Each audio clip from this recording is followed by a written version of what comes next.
ba 'yar uwa ba. Abin da yake duhu sai an haska kana za a gano. Zato zunubi yake ƙarya san ba cikin gaskiya ba. Zaren ne dai ya zo shi amma cikin rai babu shi. Me ya sanya kike fishi har kike mata arashi? Ki bar haka sajida ki dan sai kirai ki murmushi. Ki rungu muƙaddara dan mu ma ba haka muka so ba. Abin da yake duhu sai an haska kana za a gano.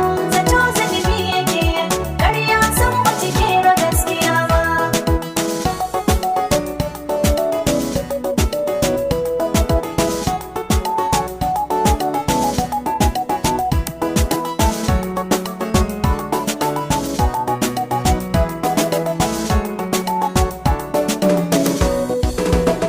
Abin da yake duhu sai an haska kana za a gano.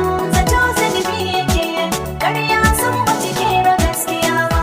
Duk wanda ya ja girmansa shi ya kamata a girmama.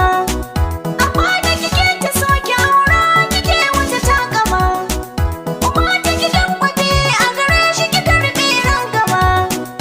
Idan kuwa haka ne gaskiya baki yau da can hali ba.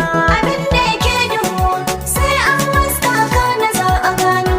Zato zunubi yake ƙarya san ba cikin gaskiya ba. Ki ce na aminta sai ya aure karki korafi. Rike ta ta san uwa ki bar yunƙurin cin zarafi. Ta san mai yin kula da kewa daren in na tafi. Biya ta sajida wani ba zan daina tausayi ba. Abin da yake duhu sai an haska kana za a gano. Zato zunubi yake ƙarya san ba cikin gaskiya. Kin ji abin da ya saka hun sai ki uzuri. Maman ki ta ce da mu biyar da wannan lamari. Domin zai sanya ranta yayi daɗi ni kudi. Fahimta sajida gaskiya ba so na zuciya ba. Abin da yake